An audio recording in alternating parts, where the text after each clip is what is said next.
CMR shopping mall మన BHEL circle లో మార్చి 20న energetic star Ram Pothineni గారిచే గొప్ప ప్రారంభం. అంటే 119 నియోజకవర్గాలు 4 కోట్ల మంది జనాభా ఎవరికి రాని అవకాశం ఆ 119 మందికే వస్తుంది. దాంట్లో ఒకటి రాకేష్ రెడ్డి. ఒక్కసారిగా అసెంబ్లీలో రాకేష్ రెడ్డి అనే నేను అన్నప్పుడు వాట్ వాజ్ యువర్ ఫీలింగ్? ఆ రోజు 6 నిమిషం నా భారతీయ జనతా పార్టీ కావచ్చు, నా భారతీయ జనతా పార్టీతో పాటు నన్ను ఎన్నుకున్న 87 గ్రామాల ప్రజలకు కానీ జీవితంలో ఎన్ని చేసినా వాళ్ళ రుణం తీర్చుకోలేను. తెలంగాణ అసెంబ్లీ ఇంతవరకు 75 సంవత్సరాలలో నేనే మాట్లాడాను అనుకుంటున్నా మాట. బహిరంగంగా నా ప్రజల కృతజ్ఞతలు చెప్పాను తెలంగాణ అసెంబ్లీ ద్వారా. గ్యాలరీలో కూర్చోడానికి కూడా ఆశపడ్డ మేము కూర్చుంటామో కోము, అట్లాంటిది ఇట్లాంటి గౌరవ సభల శాసనసభ్యులు చేసిన నా ప్రజలకు కృతజ్ఞతలు చెప్తున్నాను. కాబట్టి అదొక అద్భుతమైన అనుభూతి.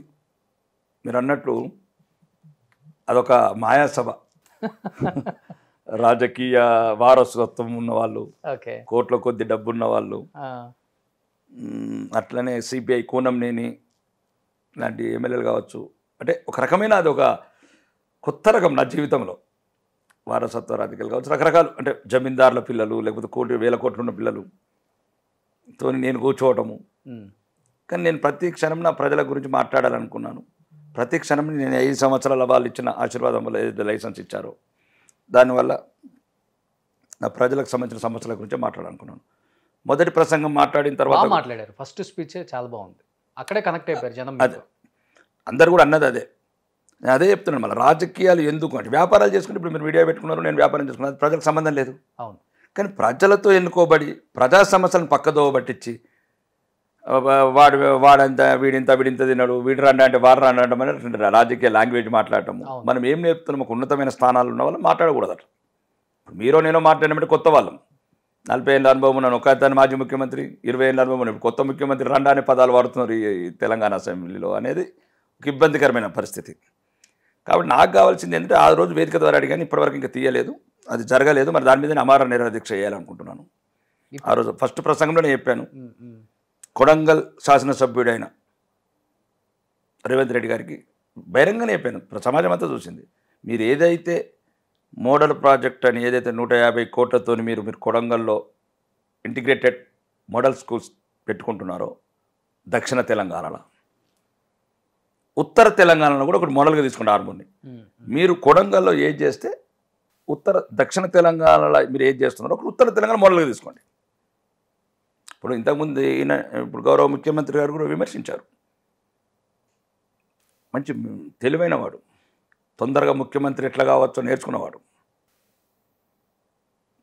ఎన్ని విధానాలను మార్చుకొని ఎన్ని వ్యవస్థలను మార్చుకుంటా కూడా ఆయన అనుకున్నది గోల్ చేయగలిగాడు. మీకు కూడా ఆయన చూసేమన్నా చిన్న ఇదేమన్నా పుట్టిందా? బీజేపీ ముఖ్యమంత్రి అలా కాదు, కానీ మొన్న మహబూబ్ నగర్లో అన్నాడు అతను. మా మహబూబ్ నగర్ బిడ్డ ముఖ్యమంత్రి అయితే ఏడుస్తున్నారు ఎందుకని అది మాట్లాడాడు. నేను అదే అన్నాను, మా నిజామాబాద్ బిడ్డ కూడా ముఖ్యమంత్రి అయితే కావద్దా? మేము కూడా కావాలనుకుంటాం. నిజామాబాద్ బిడ్డ ఎవరైనా కావచ్చు, నేను కావచ్చు, వెంకటరమణారెడ్డి కావచ్చు, మా అరవింద్ కావచ్చు. అంటే నాకు అది మొన్నటిదాకా లేకుండా ఆలోచన. ఈ రేవంత్ రెడ్డి గారు కొడంగల్ ఎమ్మెల్యే గారు ఆ రోజు మహబూబ్ నగర్ బహిరంగ సభలో ఏదో కొద్దిగా రాజ్యాంగ విరుద్ధంగా మాట్లాడాడు, పక్కన పెడితే మహబూబ్ నగర్ బిడ్డ ముఖ్యమంత్రి అయితే ఎందుకు ఇంత అడుచుకుంటారంటే ఆయన చెప్పిన తర్వాత మాకు అనిపించింది కరెక్ట్. మహబూబ్ నగర్ బిడ్డతో పాటు ఆ నిజామాబాద్ బిడ్డలు కూడా ముఖ్యమంత్రులు కావాలి కదా, దాని గురించి పోరాడతాం. మాకు రేవంత్ రెడ్డి గారు ఆదర్శం. రేవంత్ రెడ్డి గారు మహబూబ్ నగర్ బిడ్డలు ఎట్లా ముఖ్యమంత్రులు అవుతారో, నిజామాబాద్ బిడ్డలు ముఖ్యమంత్రులు ఎట్లా గారో చూపిస్తాం. మీరు వ్యక్తిగతంగా ఎలా ఉంటారు? అంటే రియల్ లైఫ్లో చాలా సున్నితంగా ఉంటారా, లేకపోతే కొంచెం షార్ట్ టెంపర్ అవన్నీ ఉన్నాయా? కోపం, ఎదుటోడి మీద రివెంజ్ తీర్చుకోవటం? రివెంజ్ అని ఎందుకు, మళ్ళీ మీకు అదే చెప్తున్నాను. ఇప్పుడు నేను రాజకీయ నాయకుడినండి, ఎమ్మెల్యేని, శాసనసభ్యుడిని. అదే వ్యక్తిగత రాగదేశాలు ఉన్నాయి నాకు. వ్యక్తిగత రాగదేశాలు అదే చెప్పాను. ఇప్పుడు నాకు బహిరంగంగా చెప్తున్నాను, రేవంత్ రెడ్డి గారు వ్యక్తిగతంగా ఇష్టం. ఆ ఇష్టం కూడా మోర్ ఇంకెందుకు ఇంపార్టెంట్ ఇష్టం అంటే ఆయన కూతురుకు జరిగిన రోజు నాకు బాగా కనెక్ట్ అయ్యాను. అంటే ఆ బాధ ఆయన బాధ నా ఇంట్లో జరిగినట్లు అనిపించింది. అది వ్యక్తిగతంగా కష్టపడి పైకి వచ్చాడు. ఓకే, రాజకీయాలలో ఎన్ని విధానాలు ఎన్ని పార్టీలు మారినా అది ఒక విధానమైన ఏదో అనుకున్న గోల్ రీచ్ కాగలిగాడు, కరెక్ట్. కానీ అతను అన్నదానికి మాకు కూడా ఒక ప్రేరణ రేవంత్ రెడ్డి గారు. అంటే రెండోది ఏంటంటే కరెక్టే ఆయన చెప్పిన తర్వాత అనిపించింది అన్నట్లు ముఖ్యమంత్రి కావాల్సిందే అని. ఎవరో ఒకరు మన నిజామాబాద్ బిడ్డలు, అది మన నిజామాబాద్ బిడ్డలు మాత్రం 100% ఎవరో ఒకరు అవుతాం ముఖ్యమంత్రి. ఇది నేను బహిరంగంగా రేవంత్ రెడ్డి గారికి సవాల్ విసురుతున్నా. బట్ ఇక్కడ రాజకీయాల్లో అనాలి అనిపించుకోవాలి, మీరు అనగలరా గట్టిగానే? దేనికైనా ఎందుకంటే ఇప్పుడు ఏంటంటే చూస్తున్నాం రాజకీయం, ఇప్పుడు పండబెట్టి కోస్తా, పేగుళ్ళు వెళ్ళే పదాలు వాడు, ప్యాంట్లో ఎలికలేస్తా, బ్రోకర్ దందాలు పెట్టుకోండి అంటే వాళ్ళు వాడే భాష అలానే ఉంది, వీళ్ళు వాడే భాష అలా ఉంది. అది వద్దని చెప్పి మీరేమో ధర్మానికి ఇదిగా వెళ్తుంటారు ఒక రూట్లో, మీది వేరు. Is it possible? నో, ఆ భాష మాత్రం ఒప్పుకోదగ్గ భాష కాదు. ఇంతకుముందు మాట్లాడిన మాజీ ముఖ్యమంత్రి గారు కావచ్చు, నేను ఒక వేదిక ద్వారా కూడా అన్నాను, కనుక సింహాసనం మీద శునకాలు కూర్చున్నాయి కాబట్టి ఈ సమస్య వచ్చిందని. ఎందుకంటే ఒకవేళ శునకం కూర్చున్నా కానీ మార్చుకోవాలా. జనానికి కూడా అయ్యే నచ్చుతున్నాయి కదా సార్ ఇప్పుడు తెలంగాణ. తప్పది. తెలంగాణ ఇస్ ఒక ఆదర్శమైన ప్రపంచంలో ఒక మంచి ప్రాంతం ఇది. తెలంగాణ మంచిన ప్రాంతం, ఇక్కడ పద్ధతులు, సాంప్రదాయాలు, గౌరవము, మాట్లాడే భాష యాస వేరు కావచ్చు, కానీ ఇంత మంచి హృదయాలు ఈ తెలంగాణ హృదయాలు ప్రపంచంలో ఎక్కడ లేవు. నేను బహిరంగంగా చెప్పగలుగుతాను, వేల చరిత్ర. అలాంటి వాళ్ళే గెలిపిస్తున్నారు కదా. గెలిపించిన మంచి వాళ్ళు ఉన్నారు, గెలిచిన వాళ్ళు అట్లా అవుతున్నారు. గెలకముందు బాగానే ఉంటున్నారు. రేవంత్ రెడ్డి గారైనా కేసీఆర్ గారైనా గెలిచిన తర్వాతనే దోసుకపోవటము, ఒకటే ప్రాంతంలో కేంద్రీకరించుకోవడం. మీరు కూడా మారారా గెలిచిన తర్వాత ఏమన్నా? నేను మారాను. ఏ రోజు మారాను? నేను ఆ రోజు చెప్తున్నా, ఇది చెప్తున్నాను. ప్రాణం లేని శరీరంతో సమానమని చెప్తున్నాను. అప్పుడైనా ఇప్పుడైనా ఇదే మాట మీద కట్టుబడి ఉంటాను, రాజకీయ వ్యవస్థలో ఎన్ని రోజులున్నా. కానీ మీరేమో 24 carats ప్యూర్ గోల్డ్ అని చాలామంది చెప్తుంటారు, నేను కూడా విన్నాను. మరి ఎందుకు జీవన్ రెడ్డి మన పాండు దుమ్మెత్తి పోస్తున్నాడు మిమ్మల్ని? వాడు వీడు లుచ్చగాడు, డ్రగ్గిస్టు, స్మగ్లరు, ప్రాస్టిట్యూషను, అది ఇది, అసలు ఇంకా తెలుగులో ఎన్నైతే ఉన్నాయో అన్ని పదాలు మీ గురించే వాడుతున్నాడు కదా. ఎర్రగడ్డ హాస్పిటల్లో జాయిన్ అయ్యే టైం మధ్యన ఆ మెడిసిన్ నాకు దిగలేదు ఇంకా అప్పటికి. కాబట్టి అప్పుడప్పుడు మాట్లాడి మళ్ళీ అన్నిటికీ కౌంటర్ ఇచ్చిన తర్వాత ఇంకా అప్పటి నుంచి ఇంకా ఒకటి నేను ఆ రోజు చెప్తున్నాను, ఈ రోజు చెప్తున్నాను. ఆ రోజు బహిరంగం కూడా చెప్పాను వాడికి.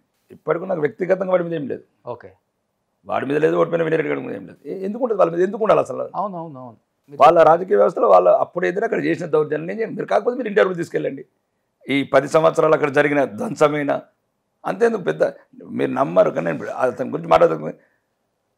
ఒక బీఆర్ఎస్ ఈ టీఆర్ఎస్ వల్లే 100 మంది నాకు ఫోన్ చేశారు. ఆ ఎమ్మెల్యే అసెంబ్లీలో మెచ్చుకుంటారు నన్ను. అమ్మనా మాకు దరిద్రం పోయిందని అంటారు జీవన్ రెడ్డి పోయాక. అంటే కాబట్టి అది వ్యక్తిగతంగా అతని మీద నాకేం లేదు. నాకున్నదల్లో ఒకటే రోషన్, అప్పుడు చెప్తున్నాను, ఇప్పుడు చెప్తున్నాను, బహిరంగ చెప్తున్నాను. రేవంత్ రెడ్డి గారు కావచ్చు, ఎవరైనా కావచ్చు, వ్యక్తిగతంగా ఎవ్వరి మీద ఏం లేదు. నా భారతీయ జనతా పార్టీ సిద్ధాంతం, ఈ దేశంలో మా ధర్మం, హిందువుల గౌరవం, మేము గౌరవంగా బతకాలి అంతే తప్ప మరి ఇక ఉన్న ఒక దేశంలో కూడా బానిసల్లాగా బతకటం ఆ చరిత్ర చెప్తున్నది. 100 సంవత్సరాలు 800 సంవత్సరాలు నరకం అనుభవించినాం. 8 తరాలు అట్లనే ఏం అనుభవించారో, ఏం చచ్చిపోయారో. మేముండంగా మా జాతి అంతరించదని కోరుకుంటున్నాం ఆ కళ్ళ ముందు. అంతకుమించి దాన్ని బట్టి ఎన్నుకున్నాం వేదిక, మాట్లాడతాం, అవసరం వచ్చినప్పుడు మాట్లాడతాం ధర్మం గురించి. మరి మా ధర్మం గురించి ఎవరు మాట్లాడతారు? సౌదీలు మాట్లాడతారు ఎట్లా? లేకపోతే అసౌద్దీన్ మాట్లాడతాడా మా గురించి? అక్బరుద్దీన్ మాట్లాడతాడా? ఎవరు మాట్లాడతారు మా గురించి? ఇప్పుడు నిన్నగాక మొన్న శాసనసభ్యులు వెళ్ళారు మజ్లిస్ వాళ్ళు, 24 గంటలు షాప్స్ ఓపెన్ ఉంచాలంటున్నారు. మా హిందూ పండుగల గురించి మేము మాట్లాడాలి కదా. అంటే నేను అనేది ఏంటంటే మా ధర్మం గురించి మేము మాట్లాడాల్సిందే, మా ప్రజల గురించి మేము కొట్లాడాల్సిందే. మా ప్రజల భవిష్యత్తు ప్రశ్నార్థకమైనప్పుడు దేనికైనా తెగించి కొట్లాడతాం. సుమన్ టీవీలో మీ పర్సనల్ అండ్ బిజినెస్ ప్రమోషన్స్ కోసం కింది నెంబర్కి కాంటాక్ట్ చేయండి.